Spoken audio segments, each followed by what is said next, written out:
మా పర్ణశాలలో ఉన్న కొబ్బరి చెట్టుకి కొబ్బరికాయలు తీయించామండి. మొదటిసారి తీయించినయి కదా అని చెప్పి అయి తలా ఒకటి పంచుకుందాము అనే ఉద్దేశంతోటి ఒక కొన్ని కాయలు, సగం కాయలు ఒలిచి ఇమ్మన్నామనమాట. అంటే చెట్టుకి 40 కాయలొచ్చినియి. మరి ఆ కాయలు దింపించారు. అట్లనే కొబ్బరికాయలు ఒలిచి ఇచ్చారు.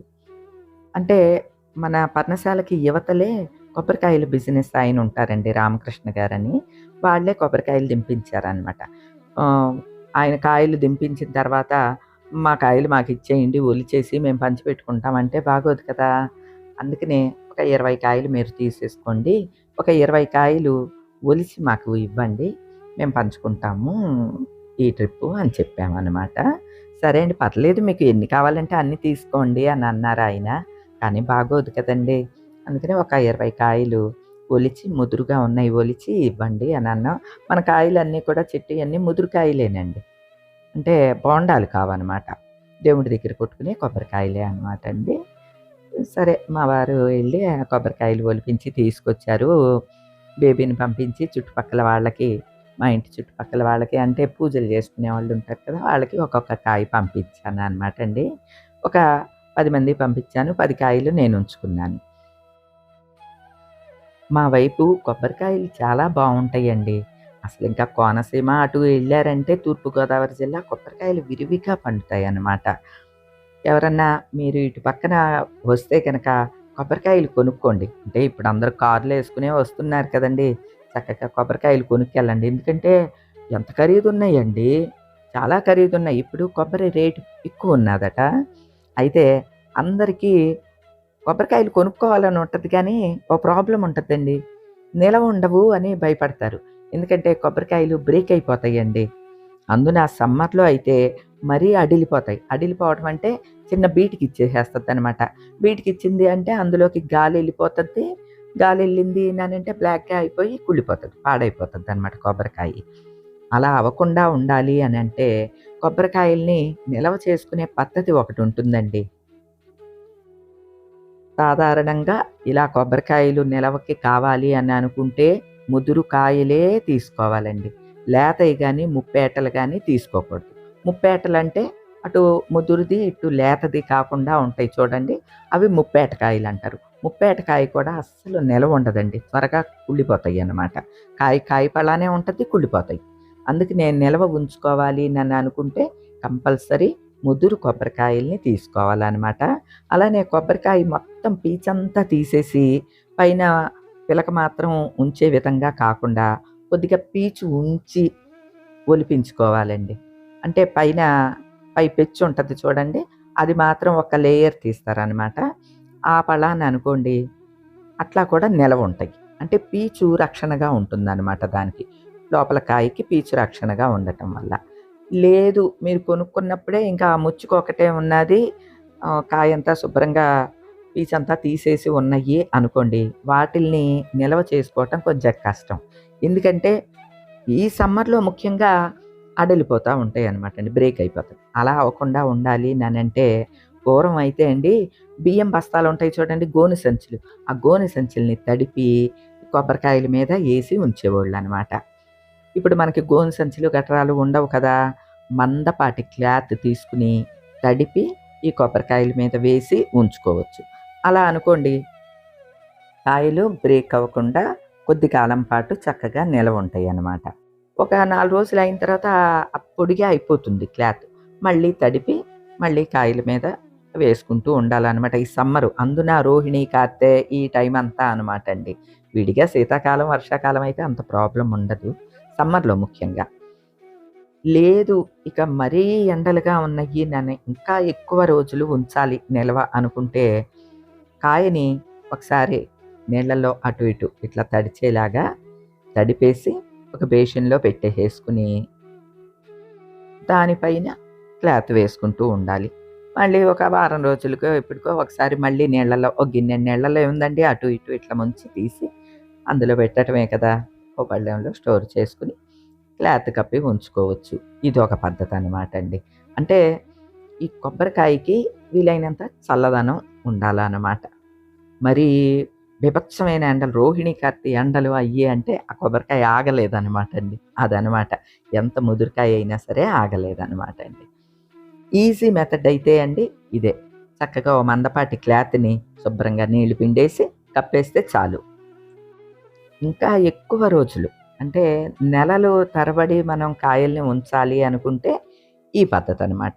నీళ్ళల్లో కూడా ఒకసారి అట్లా ముంచి తీసి పెట్టి కొబ్బరికాయని దాసుకోవచ్చనమాట అండి. ఏవండీ ముఖ్యంగా కొబ్బరికాయని స్టోర్ చేసే విధానం ఒకటుంటుందండి.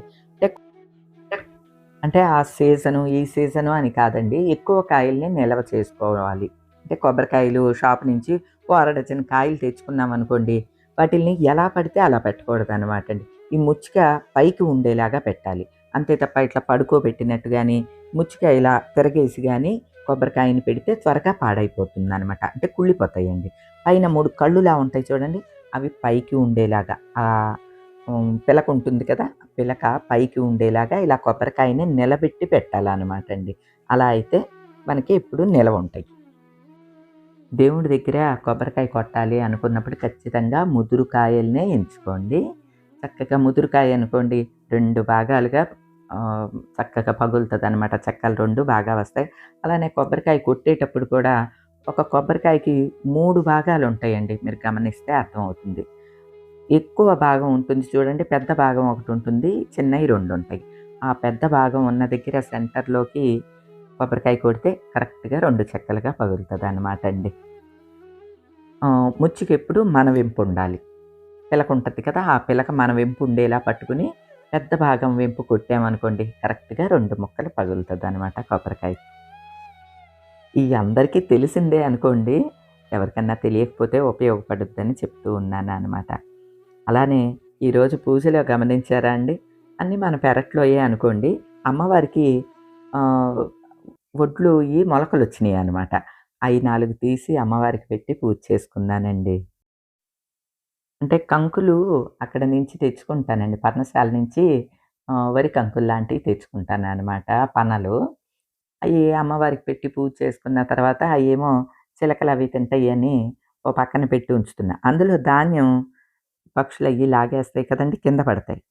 చక్కగా అయి మొలకల్లాగా వస్తాయన్నమాట అండి. ఆ మొలకల్ని 4 తీసుకొచ్చి అదిగోండి లక్ష్మీదేవి చేతిలో గడ్డి పరకలు కనిపిస్తున్నాయి చూసారా గ్రీన్‌గా? అది ధాన్యం పరకలన్నమాట అండి. అలానే వినాయకుడికైతే గరిక పెడతామనుకోండి. ఇక మందార పువ్వులు, మామిడాకులు, తెల్ల పువ్వులు అన్నీ మన పెరట్లోయేనండి. ఇలా పూజ చేసుకుంటే అదో రకం ఆనందం, సంతృప్తి కలుగుతూ ఉంటుందండి. అంతే. నా ఆనందాన్ని మీతో షేర్ చేసుకున్నానంతే అండి. మా బేబీ వాళ్ళ చుట్టాలు కొల్లేరు పెద్దింట్లమ్మ తల్లి గుడికి వెళ్తున్నారంటండి. అక్కడ మొక్కుకున్నారంట. వేటపోతునేదో యేసుకుంటున్నారంటండి. ఇక బేబీ, వాళ్ళ సిస్టర్సు, వాళ్ళ బంధువులు అందరూ వెళ్తూ ఉన్నారు. ఏవండీ కొల్లేరంటే మాకు ఆకువీడు దగ్గర కొల్లేరు పెద్దింట్లమ్మ దేవాలయం ఉంటుంది.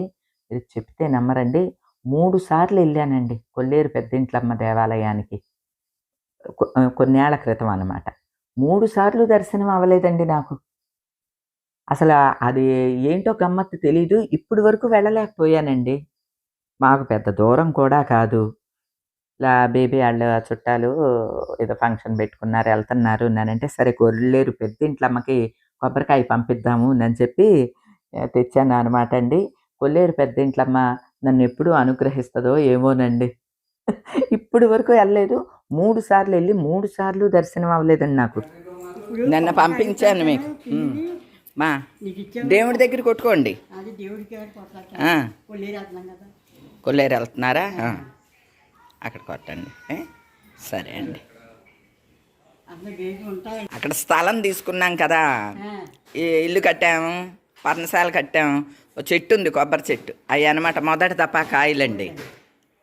కొల్లేరు వెళ్తుందా, అమ్మవారికి వెళ్తుందా? ఓ చాలా థ్యాంక్స్ అండి. వెళ్ళండి. ఆటో అక్కడ పెట్టుకున్నారా?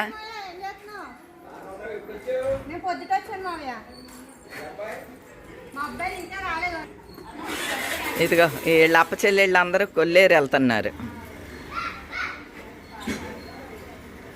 కొల్లేరు పెద్దింట్లమ్మని దర్శించుకోవటానికి వెళ్తున్నారు. బేబీ సిస్టర్స్, బేబీ వాళ్ళ మమ్మీ, వాళ్ళ వదిన. విజ్జి ఏది? వెళ్ళండి. ఆటోలు అక్కడ పెట్టుకున్నారా? సరే వెళ్ళరండి. నా కొబ్బరికాయ అమ్మకి అక్క ఇవ్వండి. ఓకే ఓకే వెళ్ళరండి. బాయ్.